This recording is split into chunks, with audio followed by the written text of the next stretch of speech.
जय हिंद दोस्तों, आप देख रहे हैं अध्ययन केंद्र। और इस वीडियो के माध्यम से अभी हम कवर कर रहे हैं लुसेंट जीके का बुक, यानी ये लुसेंट का सब्जेक्टिव बुक है जिसमें हमारा आधुनिक इतिहास चल रहा है। प्राचीन इतिहास और मध्यकालीन इतिहास ऑलरेडी मैंने कंप्लीट कर लिया है, साथ ही उसका मास्टर वीडियो भी आप लोगों को मिल चुका है। अभी हम आधुनिक भारत के इतिहास में कंपनी के अधीन जो गवर्नर जनरल है उसको पढ़ेंगे। एग्जाम प्रोस्पेक्टिव से काफ़ी इंपॉर्टेंट है, चाहे आप किसी भी एग्जाम की तैयारी कर रहे हो उसमें अगर जनरल स्टडी है तो उसमें ये प्रश्न आपके बनते हैं। साथ ही अगर आपको वीडियो ढूंढने में दिक्कत होता है या नोटिफिकेशन नहीं मिल पाता वीडियो का जो मैं अपलोड करता हूँ, तो आप टेलीग्राम ग्रुप ज्वाइन कर लेना, लिंक डिस्क्रिप्शन बॉक्स में है। वहाँ मैं हर एक वीडियो का लिंक शेयर करता हूँ। साथ ही संडे को जो भी मेन प्लेलिस्ट है जो आपको देखना चाहिए उसका भी लिंक शेयर कर देता हूँ, ताकि आपको वीडियो ढूंढने में कहीं कोई दिक्कत नहीं होगी। चलो स्टार्ट करते हैं बंगाल के गवर्नर से। बंगाल के गवर्नर से पहला आता है रॉबर्ट क्लाइव। रॉबर्ट क्लाइव का जो टाइम पीरियड टेन्योर था वो आपके लिए काफ़ी इंपॉर्टेंट होता है। 1757 से 60 और फिर 65 से 67 के बीच रहा। 1757 से लेकर 60 तक और फिर 65 से लेकर 67 तक। ओके, इसने बंगाल में द्वैत शासन की व्यवस्था की, काफ़ी इंपॉर्टेंट है। बंगाल में द्वैत शासन किसने लाया? रॉबर्ट क्लाइव ने। द्वैत शासन का जनक किसे कहा जाता है? रॉबर्ट क्लाइव को। इसके तहत राजस्व वसूलने, सैनिक संरक्षण एवं विदेशी मामले कंपनी के अधीन थे, जबकि शासन चलाने की जिम्मेवारी नवाब के हाथों में थी। उस टाइम में जो बंगाल का नवाब सिराजुद्दौला था, तो इस सब टाइप के जो नवाब थे वो राज्य चला रहा था, पर कंपनी जो व्यापार करती थी और साथ ही कुछ छूट या फिर नवाब उसको टैक्स भरता था। याद रखिए, बंगाल का नवाब टैक्स नहीं भरता था। ओके, अलीवर्दी खां तक टैक्स दिया गया, उसके बाद इसने टैक्स देना बंद कर दिया था। तो अभी आपको इसमें ये याद रखना है इस इतना में कि द्वैत शासन व्यवस्था किसने लाया? रॉबर्ट क्लाइव ने। काफ़ी इंपॉर्टेंट है, इस लाइन को नहीं भूलना। इसने मुगल सम्राट शाह आलम द्वितीय को इलाहाबाद की द्वितीय संधि के द्वारा कंपनी के संरक्षण में ले लिया। इलाहाबाद का द्वितीय संधि जो हुआ उसके अंतर्गत मुगल सम्राट आलम द्वितीय को, शाह आलम द्वितीय को मीन्स उसका जो राज चल रहा था वो उसके कंपनी के अंदर चलने लगा, मीन्स कंपनी के संरक्षण में ले लिया।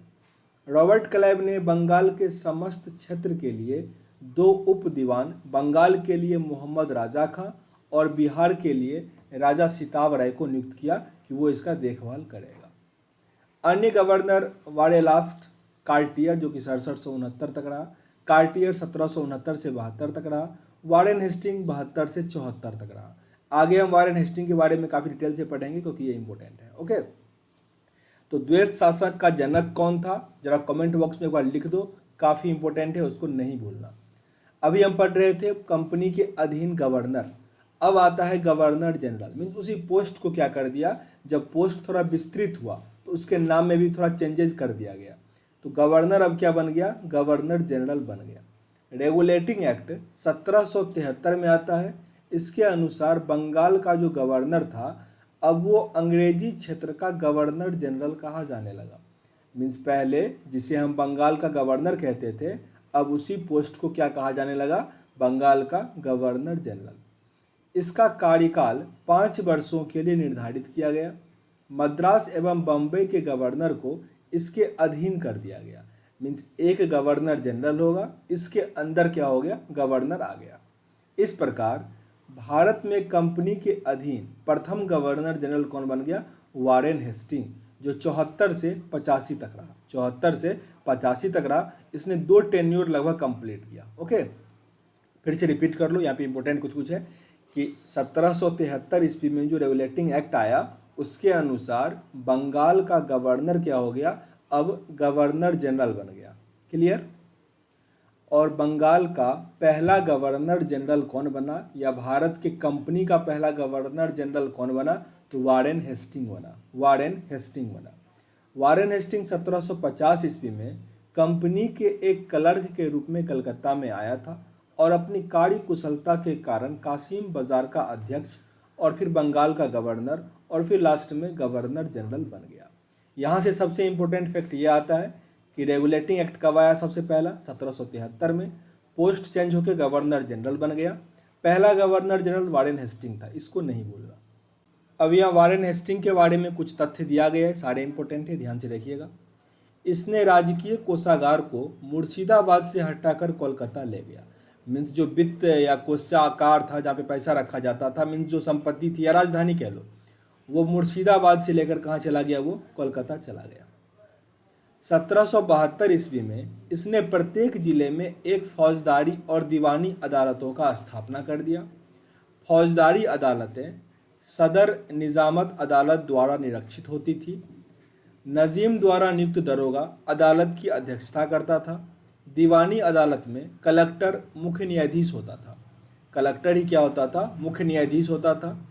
जिला फौजदारी अदालत एक भारतीय अधिकारी के अधीन होता था, जिसकी सहायता के लिए एक मुफ्ती और एक काजी होता था। कलेक्टर इस न्यायालय के कार्य की देखभाल करता था। मीन्स इस पोस्ट का जो मॉनिटर करता था उसके लिए एक भारतीय को रखा गया था ताकि वो सही से समझ सके। ओके, यहाँ पे अगर इम्पोर्टेंट, सबसे इम्पोर्टेंट की बात करें तो मुर्शिदाबाद से कोलकाता कोषागार किसने कर दिया था, वारेन हेस्टिंग ने किया था। और साथ ही इन्होंने फौजदारी अदालत का भी मीन्स स्थापना किया था। कोलकाता में एक सदर दीवानी अदालत और एक सदर फौजदारी अदालत की स्थापना की गई।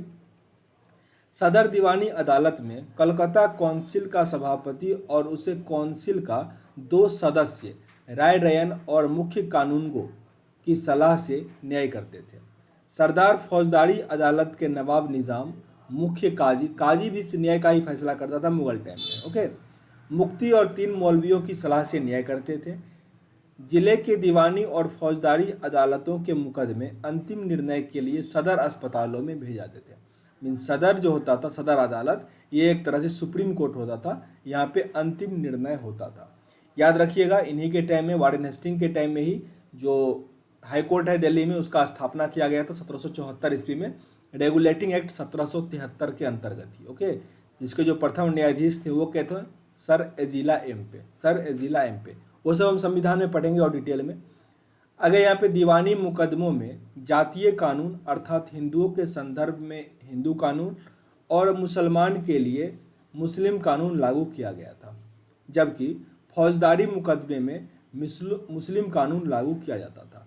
फौजदारी मुकदमा जो कोर्ट था उसका, वहाँ पे मुस्लिम कानून लागू किया जाता था, क्योंकि मुगल साम्राज्य का चलती था उस टाइम में, इसलिए ऐसा होता था। 1772 में कोर्ट ऑफ डायरेक्टर्स ने द्वैत प्रणाली को स्थापना करने तथा कंपनी को बंगाल, बिहार और उड़ीसा प्रांत में शासन करने की व्यवस्था का उत्तरदायित्व संभालने का आदेश दिया। ये सेंटेंस थोड़ा इंपॉर्टेंट है, इसको फिर से पढ़ लो। 1772 में कोर्ट ऑफ डायरेक्टर्स ने द्वैत प्रणाली को समाप्त करने की बात कब की गई थी, 1773 में। स्टार्ट किसने किया था, मैंने जिक्र किया था। तथा कंपनी को बंगाल, बिहार और उड़ीसा प्रांत में शासन व्यवस्था का उत्तरदायित्व संभालने का आदेश दे दिया। मतलब अब जो है कंपनी बंगाल, बिहार और उड़ीसा का शासन संभालेगी। वारेन हेस्टिंग ने दोनों उप दीवानों मोहम्मद राजा खां और राजा सिताब राय को उस पद से हटा दिया गया। जो संरक्षक में था उसको हटा दिया गया। अब डायरेक्ट कंपनी जो था, यानी उसका जो गवर्नर जनरल था, वही क्या करेगा, बंगाल, बिहार और उड़ीसा को संभालेगा। हेस्टिंग यानी वारेन हेस्टिंग ने नवाब की देखभाल के लिए मीर जाफर की विधवा मुन्नी बेगम को उसका संरक्षक नियुक्त किया। 1775 में मुन्नी बेगम को हटाकर महमूद राजा खां को नवाब का संरक्षक नियुक्त कर दिया गया। ये मुन्नी बेगम को भेज दिया गया म्यांमार बाद में, पर वो सब उतना पूछा नहीं जाता आपके लिए। इसने 1781 ईस्वी में कोलकाता में मुस्लिम शिक्षा के विकास के लिए प्रथम मदरसा स्थापित किया। ये भी काफ़ी इंपॉर्टेंट है। वारेन हेस्टिंग 1781 ईस्वी में कोलकाता में मुस्लिम शिक्षा के विकास के लिए प्रथम मदरसा स्थापित किया। याद रखना, वारेन हेस्टिंग 1781 प्रथम मुस्लिम मदरसा कोलकाता में। इसी के समय 1782 ईस्वी में जोनाथन डंकन ने बनारस में संस्कृत विश्वविद्यालय की स्थापना की। जिस समय संस्कृत विश्वविद्यालय का स्थापना हुआ उस टाइम में गवर्नर जनरल कौन था, वारेन हेस्टिंग था। और किसने करवाया था, जोनाथन डंकन ने। गीता का अंग्रेजी अनुवादकार विलियम विल्किंस को हेस्टिंग ने आश्रय प्रदान किया था। काफ़ी इंपॉर्टेंट है। भगवत गीता जिसे कहते हैं, गीता का अंग्रेजी अनुवाद किसने किया था, विल्किंस ने किया था। मैं इसको ऐसे याद रखता हूँ, एक ब्लेड का कंपनी आता है, उसका नाम विल्किंसन है। ओके, तो विल्किंसन ही याद रखो, क्या फ़र्क पड़ता है। विल्किंस जो था, उन्होंने गीता का अंग्रेजी अनुवाद किया। उस टाइम में गवर्नर जनरल कौन था? वारेन हेस्टिंग था। ओके, ये प्रश्न कई बार पूछा गया है। इसी के समय में सर विलियम जोन्स, ये भी काफ़ी इंपॉर्टेंट है, 1784 ईस्वी में the Asiatic Society of Bengal की स्थापना किया। बहुत इंपॉर्टेंट है।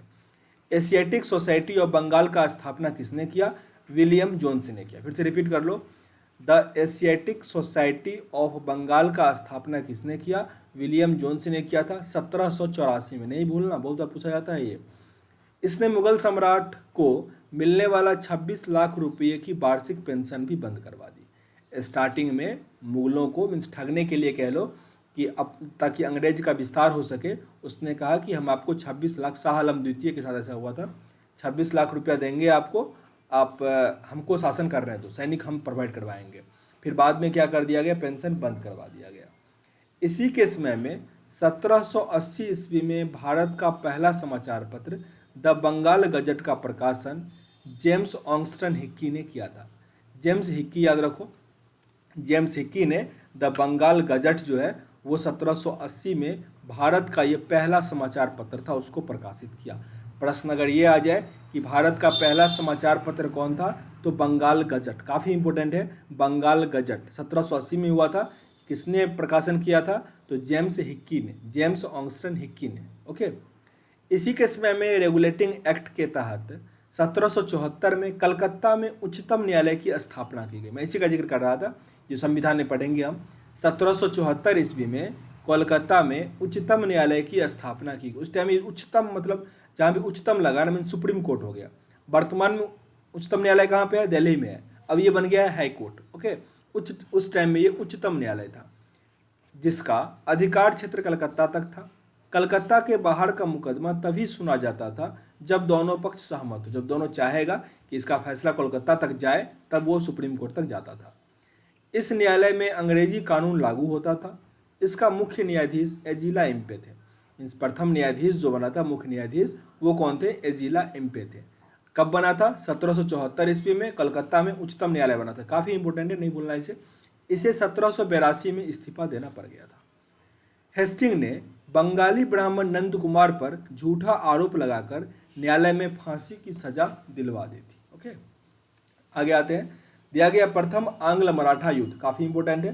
प्रथम आंग्ल मराठा युद्ध 75 से 82 के बीच हुआ था। प्रथम आंग्ल मराठा युद्ध 75 से 82 के बीच हुआ था, जबकि द्वितीय आंग्ल मैसूर युद्ध ये हुआ था 80 से 84 के बीच। ये सब युद्ध वारेन हेस्टिंग के टाइम में ही लड़ा गया था। रिपीट कर लो, प्रथम आंग्ल मराठा युद्ध और प्रथम आंग्ल मैसूर युद्ध जो था वो किसके साथ लड़ा गया था? मीन्स किसके टाइम में? वारेन हेस्टिंग के टाइम में। याद रखना, ये लड़ा क्यों गया था? तो लड़ा तो गया था मीन्स विस्तार के लिए, पर ये सब मैसूर के खिलाफ लड़ा गया था। इसमें लड़ने के लिए अंग्रेज, मराठा और मुगल, ये तीनों एक साइड थे, मैसूर एक साइड था। यहाँ पे भी मराठा एक तरफ था और ये तीनों एक साइड थे और ये लड़ रहा था। प्रथम आंग्ल मराठा युद्ध सलवाई की संधि 1782 में और द्वितीय आंग्ल मैसूर युद्ध मंगलोर की संधि 1784 के द्वारा समाप्त हो गया। ओके, पिट्स इंडिया एक्ट 1784 ईस्वी में वारेन हेस्टिंग की समय भी पारित हुआ। पिट्स इंडिया एक्ट जो है, जो 1784 में आया था, वो भी वारेन हेस्टिंग के टाइम में ही आया था। प्रश्न ये आ जाएगा कि सबसे पहला पिट्स इंडिया एक्ट किसके टाइम में आया था? तो वारेन हेस्टिंग के टाइम में आया था। और कब आया था? 1784। 1784 में पहला पिट्स इंडिया एक्ट आया था। जिस चार्टर एक्ट आया था ना 1773 में, उसी का नाम चेंज कर दिया और ये हो गया पिट्स इंडिया एक्ट। इसी के काल में बोर्ड ऑफ रेवेन्यू की स्थापना की गई। काफ़ी इंपॉर्टेंट है। बोर्ड ऑफ रेवेन्यू का स्थापना किसके टाइम में किया गया था? वारेन हेस्टिंग के टाइम में। वारेन हेस्टिंग के टाइम में बोर्ड ऑफ रेवेन्यू का स्थापना किया गया था। किसके अंतर्गत? तो पिट्स इंडिया एक्ट 1784 के अंतर्गत। हेस्टिंग ने संपूर्ण लगान के हिसाब की देखभाल के लिए एक भारतीय अधिकारी राय राजन को नियुक्त किया। इस पद को प्राप्त करने वाला पहला भारतीय दुर्लभ राय का पुत्र, राजा का पुत्र राजा बल्लभ था। राजा बल्लभ। पिट्स इंडिया एक्ट 1784 के विरोध में इस्तीफा देकर जब वारेन हेस्टिंग फरवरी 1785 में इंग्लैंड पहुंचा तो वर्क द्वारा उसके ऊपर महाभियोग चलाया गया, परंतु 1795 में इसे आरोप से मुक्त कर दिया गया। यहाँ पे समझो, प्रश्न ये आता है कि कौन सा एकमात्र गवर्नर जनरल था जिस पे महाभियोग चलाया गया था। अभी हम लोग महाभियोग राष्ट्रपति को हटाने के लिए चलाते हैं, किसी भी ऐसे पद को हटाने के लिए महाभियोग चलाते हैं। ओके, तो उस टाइम में पहला या अंतिम कह लो गवर्नर जनरल था जिसके अगेंस्ट में महाभियोग चला था, वो था वारेन हेस्टिंग। वारेन हेस्टिंग काफ़ी इंपॉर्टेंट है, और इसने मीन्स इस्तीफा देने का इसका मुख्य कारण क्या था, थोड़ा समझ लो। ये मैथोलॉजी है, सही है, ये गलत है, ये डॉट है, ठीक ना। हुआ क्या था कि उस टाइम अंग्रेज का काफ़ी रुतबा चलता था, जिस टाइम एक कानून कम बना हुआ था, ये लोग अपने आप को भगवान समझते थे, खूब पैसा कमा के जाते थे। लेकिन जब ये सब एक्ट आना शुरू हुआ ना, तो इन लोगों की मनमानी बंद हो गई। तो जाहिर सी बात है वो क्या कर दिया, इस्तीफा दे दिया, क्योंकि उसका पावर सीज हो गया था, धीरे धीरे सुप्रीम कोर्ट सब बनना शुरू हो गया था। तो ये क्या कर दिया, इस्तीफा दे दिया। जब वो वहाँ पहुंचा इंग्लैंड, तो उसके पास काफ़ी संपत्ति थी, तो फिर वहाँ के लोगों ने, जो गवर्नर मतलब वहाँ पे महारानी थी, वो इन पर महाभियोग लगा दिया। महाभियोग को इंग्लिश में इम्पीचमेंट कहते हैं, इम्पीचमेंट। यहाँ पे नोट लिखा गया है, 1786 में हेस्टिंग्स के जाने के पश्चात लगान परिषद का पुनर्गठन, मीन्स रिवेन्यू जो स्थापना किया गया था, उसका पुनर्गठन किया गया, और नवीन अधिकारी मुख्य सरिस्तादार की नियुक्ति की गई, जिसका कार्य सभी कानूनगों के कागजों की देखभाल करना था। इस पद पर प्रथम नियुक्ति जेम्स ग्रांट की हुई, जेम्स ग्रांट की। सुरक्षा प्रकोष्ठ की नीति ring fence policy Warren Hastings से संबंधित है। रिंग फेंस पॉलिसी में सुरक्षा परिकोष्ठ का जो नीति था वो किनका था, वारेन हेस्टिंग का। आगे आता है सर जॉन मैकफरसन। इसने अस्थाई गवर्नर जनरल नियुक्त किया गया था, मीन्स कुछ दिनों के लिए रहे, 1 वर्ष के लिए। जनरली गवर्नर जनरल का जो था वो 5 वर्षों के लिए किया गया था। आगे दिया गया आपका कॉर्नवालिस, लॉर्ड कॉर्नवालिस। इसको हम अगले वीडियो में कवर करेंगे। अभी आपका वारेन हेस्टिंग काफ़ी अच्छा एक्सरसाइज था, एक वीडियो में कंप्लीट हो गया होगा, कंप्लीट हो गया। संभवतः इसमें जो भी मैंने कहा इंपॉर्टेंट फैक्ट है वो आपको याद भी हो गया होगा। तो सेशन को एंड करते हैं, मिलते हैं नेक्स्ट वीडियो में। अगर सेशन अच्छा लगा हो तो जरूर लाइक और शेयर कीजिए, नहीं तो दूसरा ही अच्छा काम कर लीजिए, एक पेड़ ही लगा लीजिए महीने में कम से कम एक। तो और अगर पसंद ना आया हो डिसलाइक भी कर सकते हो, पर कारण जरूर बताना ताकि वीडियो को इम्प्रूव कर सके। मिलते हैं नेक्स्ट वीडियो में, तब तक के लिए जय हिंद।